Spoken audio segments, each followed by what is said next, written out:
اللہ تیرے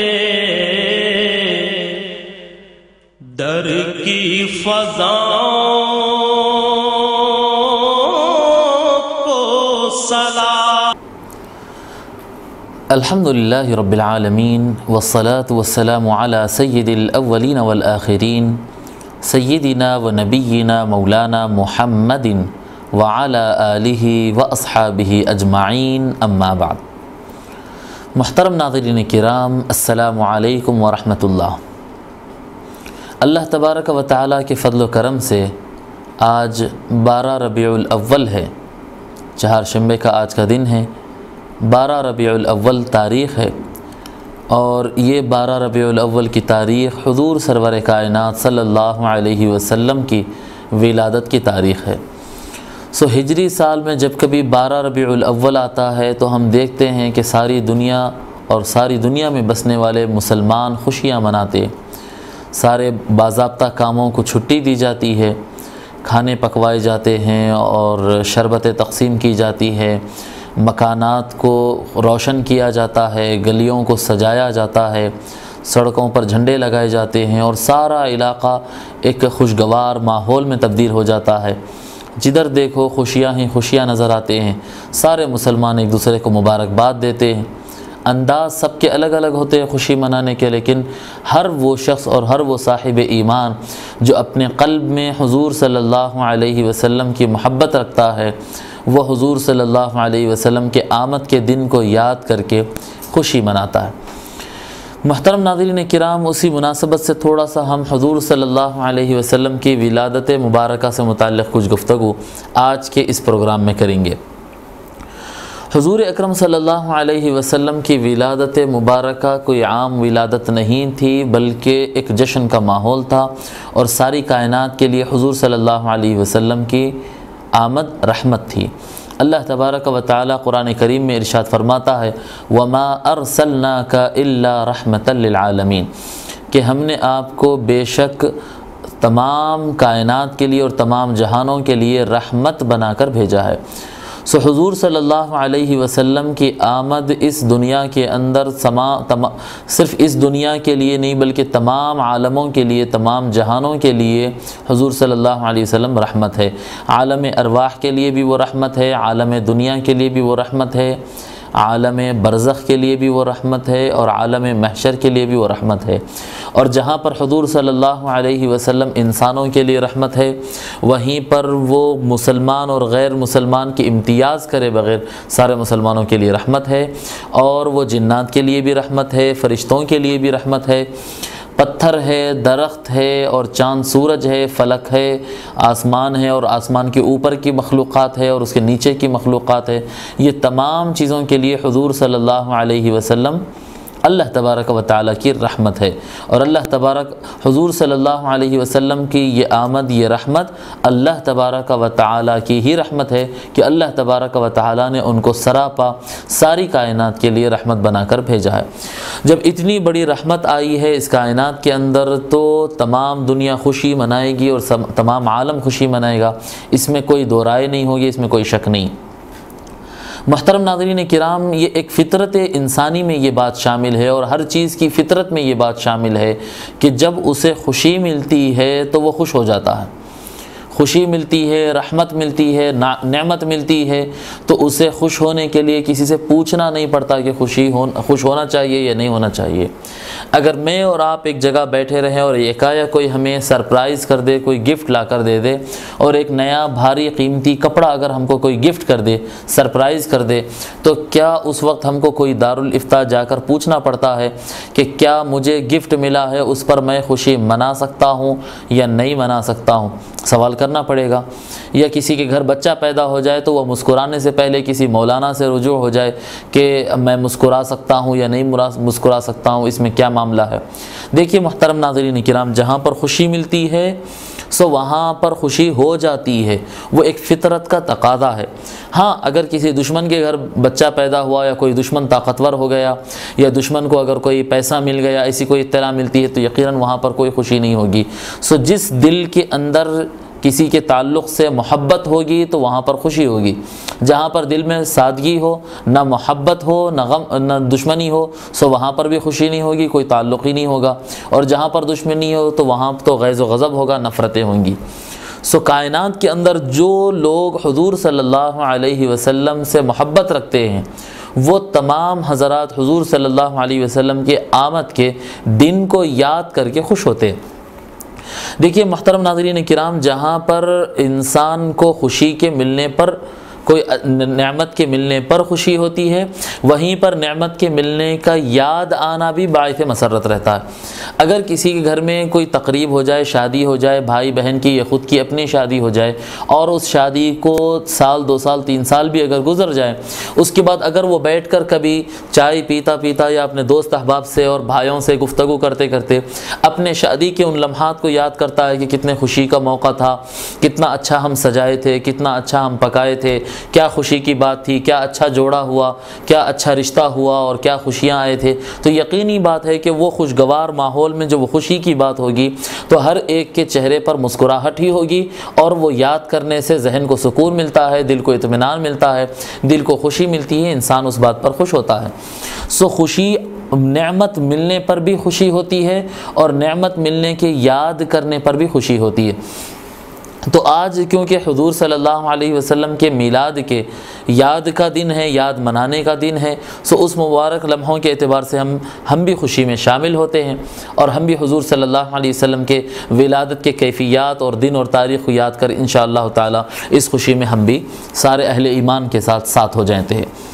محترم ناظرین کرام، پہلے میں یہ بات واضح کروں کہ آج کل ایک بعض طبقہ ایسا ہے جو یہ کہتا ہے کہ 12 ربیع الاول کو حضور کی ولادت نہیں تھی بلکہ 9 ربیع الاول کو تھی۔ سو یہ ایک علماء کا اختلاف ہے، میں اس کے بارے میں تھوڑی سی وضاحت کرتا چلوں کہ جتنے ائمہ کبار ہے، جتنے بڑے مؤرخین ہیں اور جتنے معتبر راوی ہے، امام قسطلانی ہو یا سیر حلبیہ والے ہو یا ابن ہشام ہو یا فلاں، جتنے اکابر اور قدماء مؤرخین ملیں گے، یعنی آقا صلی اللہ علیہ وسلم کے زمانے کے بعد سے لے کر اب تک، ہم تقریباً اب سے 300 سال پہلے تک کے بھی تمام مؤرخین کو اگر دیکھیں گے تو سارے کے سارے لوگ اس بات پر متفق ہیں کہ حضور صلی اللہ علیہ وسلم کی ولادت مبارکہ 12 ربیع الاول کو ہوئی۔ سو جب محترم ناظرین کرام، جب یہ بات واضح ہو گئی ہے کہ تمام مؤرخین کے پاس 12 ربیع الاول حضور صلی اللہ علیہ وسلم کی ولادت کا دن ہے، سو اس کے ساتھ ہمیں یہ دیکھنا چاہیے کہ مسلمانوں کا عمل کس پر ہے، کس روایت پر عمل ہے۔ ہم دیکھیں گے کہ ساری دنیا کے اندر مسلمان 12 ربیع الاول کو ہی خوشیاں مناتے ہیں، چاہے آپ عربستان چلے جائیں یا عجم ممالک کو چلے جائیں، ایشیا کے مسلم کنٹریز کو آپ لے لیں یا افریقیہ کے مسلم کنٹریز کو لے لیجئے آپ، یا دنیا کی دیگر علاقوں میں آپ چلے جائیں، ہر جگہ مسلمان 12 ربیع الاول کو ہی چھٹی مناتے ہیں، 12 ربیع الاول کو خوشی مناتے ہیں۔ ساتھ ساتھ ہندوستان کو بھی 12 ربیع الاول کو چھٹی ہے، اسی طرح UNO کو، اقوام متحدہ کو بھی 12 ربیع الاول کو چھٹی ہے، اور اس پر تقریباً مسلمانوں کا اجماع ہے، سارے علماء اس بات پر متفق ہے۔ اب رہا بعض لوگ جو یہ روایت پیش کرتے ہیں اور یہ بات بتلاتے ہیں کہ تحقیق کے مطابق 9 ربیع الاول حضور اکرم صلی اللہ علیہ وسلم کی پیدائش کا موقع ہے اور 9 ربیع الاول کی تاریخ کو حضور صلی اللہ علیہ وسلم پیدا ہوئے، سو یہ تحقیق بالکل جدید زمانے کے مؤرخین کے کیے ہوئے، یہ 200-250 سال کے اندر کے مؤرخین کی تحقیق ہے، اور ساتھ ساتھ یہ بھی بات واضح ہے کہ اس پر علماء کا عمل نہیں ہے، علماء کا بھی عمل نہیں ہے، الا ماشاءاللہ ایک آدھ کا کوئی نکلتے ہوں گے۔ اور دنیا کے ممالک میں اگر ہم دیکھتے ہیں، اسلامک کنٹریز کو ہم دیکھتے ہیں، تو کہیں پر بھی 9 ربیع الاول کا اہتمام ہم کو نہیں ملے گا، جہاں پر بھی جائیں تو 12 ربیع الاول کا ہوگا۔ سو 12 ربیع الاول کو حضور صلی اللہ علیہ وسلم کی ولادت پر گویا تقریباً اجماع امت ہے، اور اسی میں سب کی خوشیاں منائے جاتے ہیں۔ اور قدیم زمانے میں مکہ اور مدینہ کے اندر، مکہ مکرمہ اور مدینہ منورہ میں بھی ریالیاں نکلتے تھے اور خوشیاں منائے جاتے تھے اور لائٹنگ وغیرہ ہوتی تھی، تقریباً 70-75 سال پہلے تک بھی یہ عمل جاری تھا، اور وہ عمل بھی 12 ربیع الاول کو ہوتا۔ مکہ مکرمہ کے اندر احتفال ہوتا، جشن مناتے، خوشیاں مناتے، انعامات دیے جاتے، علماء کو بادشاہ کی طرف سے انعامات دیے جاتے تھے، اور کیا کہتے ہیں اچھے کارنامے کرنے کرنے والے اور اچھے اچھے جو ایوارڈز دینا ہوتے ہیں وہ 12 ربیع الاول کو دی جاتی، اور ایک ریالی نکلتی تھی جو جا کر حضور صلی اللہ علیہ وسلم کے ولادت کے مقام پر جا کر رکتے تھے، اور وہاں پر جا کر خوب نعتیں پڑھتے تھے، درود و سلام کا اہتمام ہوتا تھا۔ محترم ناظرین کرام، عرض کرنا یہ ہے کہ یہ ساری کی ساری باتیں 12 ربیع الاول کو ہوتی تھی اور ہوتی آ رہی ہے، اور آئندہ بھی اسی طرح ہوتی نظر آ رہی ہے۔ محترم ناظرین کرام، جب 12 پر اتنا اتفاق اور اتنا اجماع ہے مسلمانوں کے عوام کا، ان کے خواص کا اور ائمہ کا، یہ ایک متفق علیہ بات ہو گئی، اتفاق والی بات ہو گئی۔ اس میں اختلاف کرنے والوں کی تعداد نہایت قلیل ہے، 9 ربیع الاول کی طرف جانے کی ضرورت نہیں ہے۔ ساتھ ساتھ یہ بھی بات میں عرض کر دیتا ہوں کہ جب اہل ایمان کا یہ وتیرہ اور طریقہ ہے کہ وہ حضور صلی اللہ علیہ وسلم کی ولادت کی یاد میں خوشی مناتے ہیں، اگر کچھ طبقہ ایسا ہو جو 9 ربیع الاول کو حضور کی ولادت کو اپنی تحقیق سمجھتا ہے اور اسی بات پر اڑا ہے، اگرچہ کہ وہ 1-2 محقق کی باتیں ہیں، باقی سارے علماء اسلام اور سارے مؤرخین اسلام اور سارے کے سارے محققین 12 بتاتے ہیں، اگر وہ ساروں کی بات اور جمہور کی بات ترک کر کے 9 ربیع الاول کی روایت کو اگر پکڑنا چاہتے اور 9 ربیع الاول کی تحقیق جو کہ تحقیق جدید ہے اس کو اگر وہ لوگ اپنانا چاہتے، تو میں ان حضرات سے اپیل کروں گا کہ ٹھیک ہے، آپ اپنے تحقیق پر قائم رہیں اور 9 ربیع الاول کو جشن منایا کریں۔ 12 ربیع الاول کے جشن کو منع نہ کرے۔ جس کے پاس 12 ربیع الاول ثابت ہے اور جو 12 ربیع الاول کی روایت کو اپناتا ہے وہ 12 ربیع الاول کو خوشی منائے گا، اور جو 9 ربیع الاول کو مانتا ہے 9 ربیع الاول کو وہ خوشی منائے، جشن منائے، اور جو اس سے ہو سکتا ہے کرے۔ محترم ناظرین کرام، حضور صلی اللہ علیہ وسلم کی جب ولادت 12 ربیع الاول شریف کو ہوئی ہے اس کا ٹائم رات کا وقت ختم ہونا اور صبح کا وقت شروع ہونا، یعنی صبح کا مطلب اجالا ہونا یا شروق آفتاب نہیں بلکہ طلوع فجر، یعنی فجر کی نماز کا وقت جو شروع ہوتا ہے، جب سے نماز فجر کا وقت شروع ہوتا ہے وہ طلوع فجر کا وقت ہوتا ہے۔ طلوع فجر کے وقت حضور صلی اللہ علیہ وسلم کی ولادت مبارکہ ہے، اور طلوع فجر کا وہ وقت ہوتا ہے جب آسمان سے کالا پن اور اندھیرا پن ختم ہو کر اس کے اندر چمک جیسی آ جاتی ہے، پھر تھوڑا سا وقت گزرنے کے بعد آفتاب یعنی سورج بھی نکلنا شروع ہو جاتا ہے۔ اندھیریوں کے جانے کا وقت اور روشنیوں کے آنے کا وقت یہ حضور صلی اللہ علیہ وسلم کی ولادت کا وقت ہے۔ جب حضور صلی اللہ علیہ وسلم کے حمل سے تھی سیدتنا آمنہ بنت وہب رضی اللہ تعالی عنہا حضور صلی اللہ علیہ وسلم کی والدہ ماجدہ، تو وہ فرماتی ہیں کہ حضور محمد صلی اللہ علیہ وسلم کا میرے پیٹ میں رہنا مجھے بالکل بوجھل نہیں کیا، مجھے وزن نہیں محسوس ہوتا تھا، تکلیف نہیں ہوتی تھی، میں بلکہ پہلے سے زیادہ فریش ہو جاتی، اور پہلے سے زیادہ میں جتنا حمل کے دن آگے بڑھتے جاتے میں پہلے سے زیادہ صحت محسوس کرتی۔ حضور صلی اللہ علیہ وسلم کی ولادت سے قبل بھی وہ اپنی والدہ کے لیے بار نہیں تھے، بلکہ ان کے لیے اعزاز اور اکرام کی بات مزید یہ ہوتی تھی کہ ہر مہینے میں ایک مرتبہ کوئی نہ کوئی نبی ان کے خواب میں، کبھی آدم علیہ السلام، کبھی ابراہیم علیہ السلام، کبھی دیگر نبی، کبھی کوئی نبی، ایک نبی خواب میں آتے جاتے اور بتاتے ہیں کہ انکی قد حملت بخیر البریہ، کہ اے آمنہ آپ کائنات کی سب سے بہترین ذات کے حاملہ بن چکی ہیں، فاذا وضعتیہ فسمیہ محمدا، کہ جب یہ بچہ پیدا ہو جائے گا تو ان کا نام تم محمد رکھنا۔ انبیاء علیہ السلام کا دیدار وہاں پر شروع ہو گیا، اور جیسے حضور صلی اللہ علیہ وسلم کی ولادت ہوئی ہے سیدتنا آمنہ رضی اللہ تعالی عنہ بیان فرماتی ہیں، اور اس وقت موجودہ خواتین یہ بیان فرماتی ہیں کہ ہم نے دیکھا کہ ایک نور چمکا، ایک ایسے نور چمکا حضور صلی اللہ علیہ وسلم کے ولادت کے ساتھ کہ ہم نے اپنے مقام پر جہاں پر ہم مکے میں شہر مکہ میں تھے اس مقام سے لے کر ہم ملک شام کے محلات ہم کو نظر آنے لگ گئے، دنیا کے مشرق و مغرب ہم کو نظر آنے لگ گئی، ایک زبردست نور چمکا۔ اور ولادت سے قبل کی گھڑیاں وہ بیان کرتے ہوئے فرماتی ہیں سیدتنا آمنہ رضی اللہ تعالی عنہا کہ مجھے آسمان نظر آ رہا تھا، اور آسمان پر میں دیکھ رہی تھی کہ ستارے قریب آتے جا رہے ہیں، اتنا قریب آتے کہ مجھے یہ خیال ہونے لگا کہ شاید یہ ستارے زمین پر گر جائیں گے۔ اتنے بڑے بڑے ستارے قریب تک آ گئے تھے، ستارے نظر آتے تھے، حور و ملک اتر آتے تھے، غلمان نظر آتے تھے، اور فرشتے انسانوں کے روپ میں ہواؤں میں معلق نظر آتے تھے، اور ایک دوسرے کو شربت پلاتے ہوئے نظر آتے، ایک دوسرے کو مبارکبادیاں دیتے ہوئے نظر آتے، اور جنت کی مخلوقات نظر آتی تھی، اور ان تمام حالات میں حور ایک پردہ حوروں کا ایک جھرمٹ ہوتا ہے جو ایک پردے کا کام کرتے ہیں، وہاں پر آقا صلی اللہ علیہ وسلم کی ولادت ہوتی ہے، اور اس ولادت کے ساتھ ہی سیدتنا آمنہ رضی اللہ تعالیٰ عنہ بیان فرماتی ہیں کہ میں یہ منظر دیکھی کہ جبرائیل علیہ السلام آسمان سے اترے، ان کے ہاتھ میں جھنڈے تھے، ایک جھنڈا وہ مشرق کی سمت میں لگائے اور ایک جھنڈا وہ مغرب کی سمت میں، ایک ایسٹ میں اور ایک ویسٹ میں، دونوں مقامات پر وہ جھنڈے لگاتے اور تیسرا جھنڈا لا کر خانہ کعبہ پر لگا دیتے، اور اسی کے ساتھ حضور صلی اللہ علیہ وسلم کی ولادت کا جشن ہوتا ہے۔ سو روحانی اعتبار سے جھنڈے لگائے جاتے، روحانی اعتبار سے لائٹنگ کا اہتمام ہوتا ہے، روحانی اعتبار سے وہاں پر شربت کی تقسیم کا معاملہ ہوتا ہے۔ معاملہ کیا ہے؟ معاملہ یہ ہے در حقیقت کہ یہ حضور صلی اللہ علیہ وسلم کی آمد کیونکہ سارے کائنات کے لیے رحمت ہے، حضور صلی اللہ علیہ وسلم رحمت للعالمین ہے، ساری کائنات کے لیے رحمت ہے، سو حضور صلی اللہ علیہ وسلم کی آمد پر ساری کائنات خوشیاں منائی ہے۔ کائنات کا کوئی حصہ خوشی منانے سے رکا نہیں سوائے ابلیس کے، کیونکہ ابلیس کفر کو پھیلانا چاہتا تھا، شرک کو پھیلانا چاہتا تھا، اور حضور صلی اللہ علیہ وسلم کی ذات مقدسہ وہ ذات ہے جو اللہ تبارک و تعالیٰ کی توحید کے پرچم کو بلند کی۔ حضور صلی اللہ علیہ وسلم شرک کو مٹانے کے لیے آئے، کفر کو مٹانے کے لیے آئے، اور ظلم کو مٹانے کے لیے آئے، اور ناانصافی کو مٹانے کے لیے آئے، عدل قائم کرنے کے لیے آئے، انصاف دلانے کے لیے آئے۔ سو حضور صلی اللہ علیہ وسلم کی ولادت مبارکہ کا جشن انسانوں کے اندر اور کیا کہتے ہیں فرشتوں کے اندر اور پرندوں کے اندر اور جانوروں کے اندر اور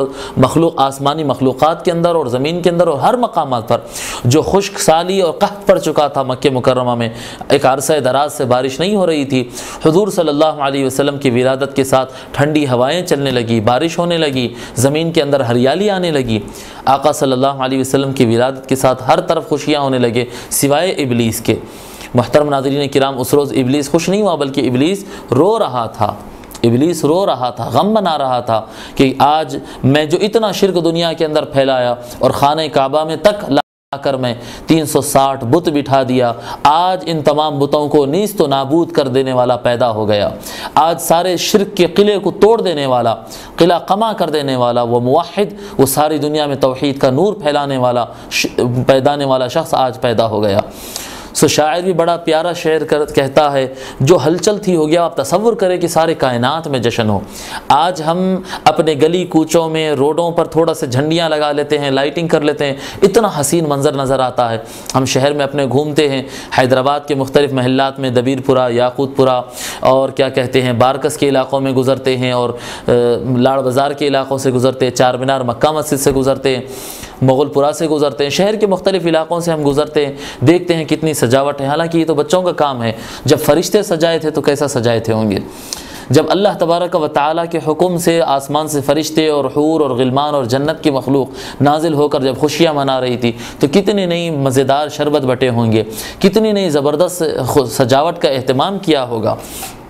سو جو اس کی چہل پہل رہتی ہے، اور آج تک ہم دیکھتے ہیں کہ اس کی یادگار میں جو خوشی مناتے ہیں، عاشقان مصطفیٰ صلی اللہ علیہ وسلم نعتوں کا اہتمام کرتے ہیں، جلسوں کا اہتمام کرتے ہیں، شان بیان کرتے ہیں، سجاوٹوں کا اہتمام ہوتا ہے، لائٹنگ کا اہتمام ہوتا ہے، کھانا پینا، اتنی چہل پہل، دن رات چہل پہل نظر آتی ہے ربیع الاول پہ۔ اس پہ شاعر بڑا خوب کہتا ہے، یوں کہتا ہے کہ نثار تیری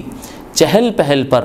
ہزاروں عید ربیع الاول، کہ اے ربیع الاول تیری چہل پہل اور تیری رونق پر ہزاروں عیدیں قربان کر دوں، نثار کر دوں ہزار عیدیں، نثار تیری چہل پہل پر ہزاروں عیدیں ربیع الاول، سوائے ابلیس کے جہاں میں سبھی تو خوشیاں منا رہے ہیں۔ سو 12 ربیع الاول اور رحمت للعالمین صلی اللہ علیہ وسلم کی آمد کی خوشی ساری دنیا کو، حضور صلی اللہ علیہ وسلم کی آمد کی خوشی سارے مسلمانوں کو ہے۔ ہاں، جو ابلیس والے ہوتے ہیں اور جو ابلیس کے چاہنے والے ہوتے ہیں اور ابلیس کے متبع ہوتے ہیں اور ابلیس کے پیچھے چلنے والے ہوتے ہیں، جن کو حضور صلی اللہ علیہ وسلم کی آمد کی خوشی نہیں، جن کو رحمت للعالمین کی آمد کی خوشی نہیں، وہ ابلیس اور ابلیس کا جو گروہ ہوگا وہ تو ماتم کرے گا، وہ تو غم منائے گا، وہ تو الزامات لگائے گا اور کیا کیا اس کے بارے میں کہنے لگے گا کہ یہ غلط ہے، یہ شرک ہے، یہ بدعت ہے، اور یہ فلاں ہے اور یہ فلاں ہے، اس کو تو خوشی نہیں ہوگی، کیونکہ موحد کی پیدا ہونے کی بات ہے، توحید کا پرچم لہرائے گا، رحمت ہوگی، ناانصافی ختم ہوگی، ان کو ابلیس کو کبھی یہ بات پسند آ سکتے؟ ابلیس اور ابلیس کے چاہنے والے یقیناً خوش نہیں ہوں گے۔ اس کے علاوہ جتنی کائنات ہے اور سارے مخلوق ہے، سارے کے ساروں کے لیے حضور صلی اللہ علیہ وسلم رحمت ہے، اور حضور صلی اللہ علیہ وسلم کی پیدائش کا موقع سب کے لیے باعث رحمت ہے۔ جیسے حضور صلی اللہ علیہ وسلم کی ولادت مبارکہ ہوئی، اسی وقت میں آپ سے عرض کیا کہ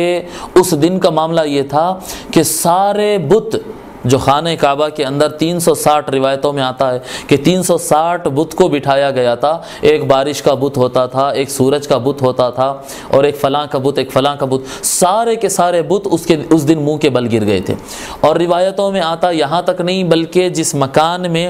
حضور اکرم صلی اللہ علیہ وسلم پیدا ہوئے، حضور صلی اللہ علیہ وسلم کے دادا حضرت سیدنا عبد المطلب رضی اللہ تعالی عنہ وہاں پر طواف کر رہے تھے، وہ فرماتے ہیں میں نے دیکھا کہ کعبۃ اللہ اپنے چاروں کناروں کے ساتھ، چاروں زوایا اور کناروں اور کونوں کے ساتھ میرے گھر کی طرف سجدہ کر دیا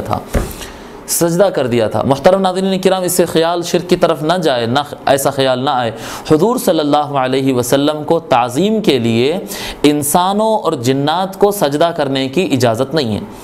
انسان اور صحابہ عرض کیے تھے یا رسول اللہ جب اونٹ آپ کو سجدہ کرتا ہے تو ہم تو آپ کے صحابہ ہیں، ہم کو زیادہ حق ہے آپ کو سجدہ کرنے کے لیے۔ حضور صلی اللہ علیہ وسلم فرمائے نہیں، انسانوں کو منع کیا گیا اور جنات کو، یہ دونوں کے اوپر شریعت لازم آتی ہے، یہ مکلف بندے ہیں، ان کے اوپر سجدہ، ان کے لیے سجدہ منع ہے۔ باقی ساری کائنات حضور صلی اللہ علیہ وسلم کو سجدہ کر، حضور صلی اللہ علیہ وسلم کو اونٹ سجدہ کیا، حضور صلی اللہ علیہ وسلم کو ہرن سجدہ کیا، حضور صلی اللہ علیہ وسلم کو درخت سجدہ کیا، حضور صلی اللہ علیہ وسلم کو کعبۃ اللہ سجدہ کیا۔ یہ سارے لوگ سجدہ کیے تعظیم کے لیے۔ حضور صلی اللہ علیہ وسلم کے ولادت کے موقع پر ساری جہاں میں روشنی ہوئی، اور سارے بت جو شرک کے اڈے اور شرک کے مراکز بنے تھے وہ سارے اپنے منہ کے بل گر گئے، اور خانہ کعبہ بھی سجدہ کیا اور تعظیم کا یوں مظہر بنا۔ محترم ناظرین کرام، آقا صلی اللہ علیہ وسلم جب پیدا ہوئے، عام طور پر جب بچہ پیدا ہوتا ہے تو اس کا جسم گندا رہتا ہے، صاف نہیں رہتا، اس کو نہلانا پڑتا ہے گرم پانی سے۔ حضور اکرم صلی اللہ علیہ وسلم جب پیدا ہوئے تو نہایت پاکیزہ جسم اور سبز جنتی کپڑے میں آپ لپٹے ہوئے تھے، اور آپ کی ناف بریدہ تھی، الگ سے ناف کو کاٹنا نہیں پڑا۔ اور یہاں تک روایتوں میں آتا ہے کہ حضور صلی اللہ علیہ وسلم کے آنکھ مبارک میں سرما بھی لگا ہوا تھا، اور حضور صلی اللہ علیہ وسلم مستحلن، حضور صلی اللہ علیہ وسلم کلمہ پڑھتے ہوئے پیدا ہوئے۔ جب آقا صلی اللہ علیہ وسلم پیدا ہوئے تو آپ کی زبان مبارک سے کلمہ سنا گیا۔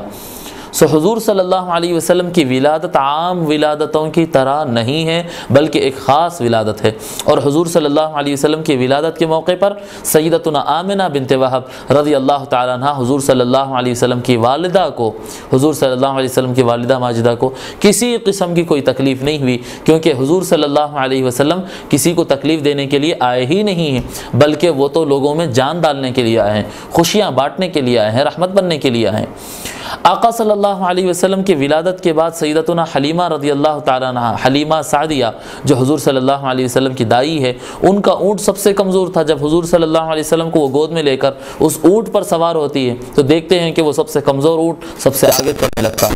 سیدتنا حلیمہ سعدیہ رضی اللہ تعالیٰ عنہ کا دودھ سب سے کم تھا، لیکن وہ دیکھتی ہیں کہ وہ حضور کو پلانے کے بعد اپنے بچے کو بھی پلا سکتی اور دودھ ان کو وافر مقدار میں رہتا، اور فرماتی ہیں سیدتنا حلیمہ رضی اللہ تعالیٰ عنہ کہ جب سے میں حضور صلی اللہ علیہ وسلم ہمارے گھر میں آئے، جب سے میں محمد کو اپنے گود میں لی تو میں دیکھتی ہوں کہ ہمارے گھر میں خوشحالی ہی خوشحالی ہے، نہ کبھی کھانے کی تنگی ہوتی ہے، نہ بیماری ہوتی ہے، نہ پریشانی ہوتی ہے، نہ ذہنی پریشانی ہوتی ہے، نہ جسمانی پریشانی ہوتی ہے، ہر طرف سکون ہی سکون ہو جاتا ہے۔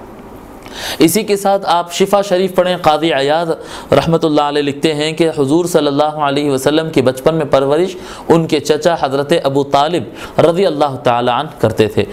حضرت ابو طالب رضی اللہ تعالیٰ عنہ کے گھر کا معاملہ یہ تھا کہ جس دن حضور صلی اللہ علیہ وسلم ان کے گھر میں رہتے تھے اس دن اور ان کے ساتھ کھانا کھاتے تھے سو سارے بچے خوشحال رہتے اور جتنا بھی دسترخوان بچتا سارے لوگ پیٹ بھر کے کھاتے تھے اور خوب جم کر پیتے تھے اور سارا کھانا بچ بھی جاتا تھا، ہر کوئی سیر ہو جاتا تھا۔ اور وہی دسترخوان پر کبھی حضور صلی اللہ علیہ وسلم نہیں ہوتے، دستر پر حاضر نہیں رہتے یا مکان میں حاضر نہیں رہتے تو معاملہ یہ ہوتا کہ لوگ کھانا کھاتے، کھانا کم پڑ جاتا اور لوگوں کے اور حضرت سیدنا ابو طالب رضی اللہ تعالی عنہ کے بچوں کو کھانا کافی نہیں ہوتا۔ سو حضور صلی اللہ علیہ وسلم کی ولادت میں یہ کرامات شامل ہے اور یہ ارحاسات اور یہ معجزات شامل ہے آقا صلی اللہ علیہ وسلم کے ساتھ کہ حضور صلی اللہ علیہ وسلم کا قدم مبارک جہاں پر بھی پڑتا ہے وہاں پر برکتیں ہی برکتیں ہو جاتی ہیں۔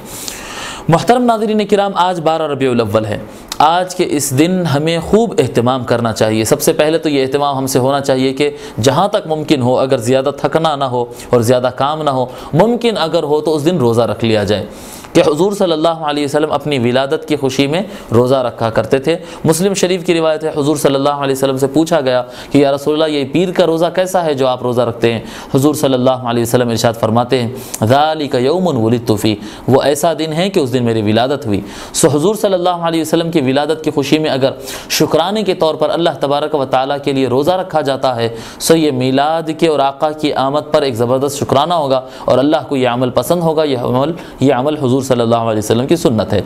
ساتھ ساتھ اگر کھانا کھلانے کا اہتمام ہو، کیونکہ حضور صلی اللہ علیہ وسلم کا عقیقہ ان کے دادا حضرت عبد المطلب رضی اللہ تعالی عنہ کر چکے تھے۔ حضرت عبد المطلب رضی اللہ تعالیٰ عنہ حضور صلی اللہ علیہ وسلم کے بچپن میں عقیقہ کر دیے تھے اور عقیقہ زندگی میں ایک مرتبہ ہوتا، لیکن اس کے باوجود مدینہ منورہ جانے کے بعد حضور صلی اللہ علیہ وسلم اپنا عقیقہ دوبارہ کیے۔ اس پر امام جلال الدین سیوطی رحمۃ اللہ علیہ لکھتے ہیں اس کا معنی یہ ہے حضور صلی اللہ علیہ وسلم عقیقہ بار بار کر رہے ہیں، ایک سے زائد بار عقیقہ کا اہتمام کیا، یعنی حضور صلی اللہ علیہ وسلم کو اپنی ولادت کی خوشی تھی اور اس خوشی کے مناسبت سے حضور صلی اللہ علیہ وسلم دوبارہ بکروں کو کٹوائے بھی ہیں اور اس کو پکوا کر سارے لوگوں کو کھلانے کا اہتمام کیے۔ سو دو طریقے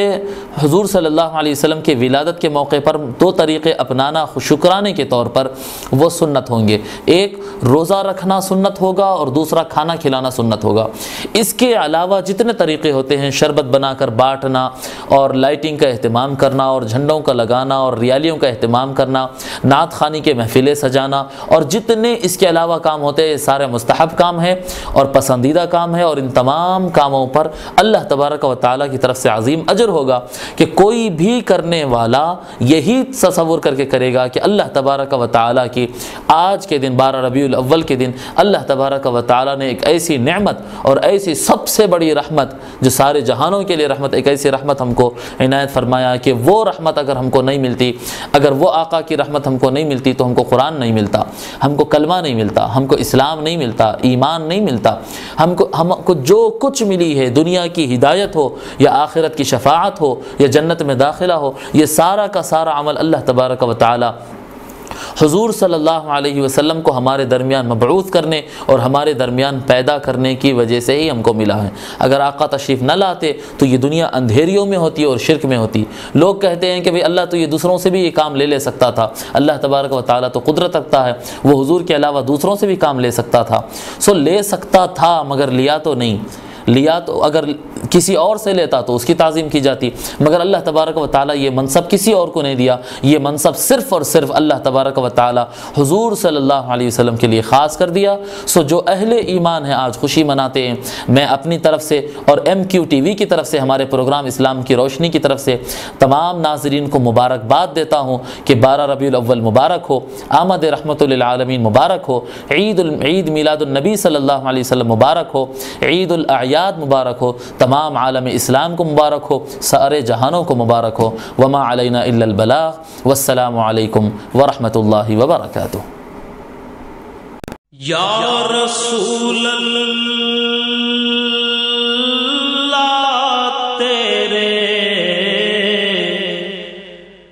در کی فضاؤں کو سلام، یا رسول اللہ تیرے فضاؤں کو سلام، گنبد خضرا کی ٹھنڈی ٹھنڈی چھاؤں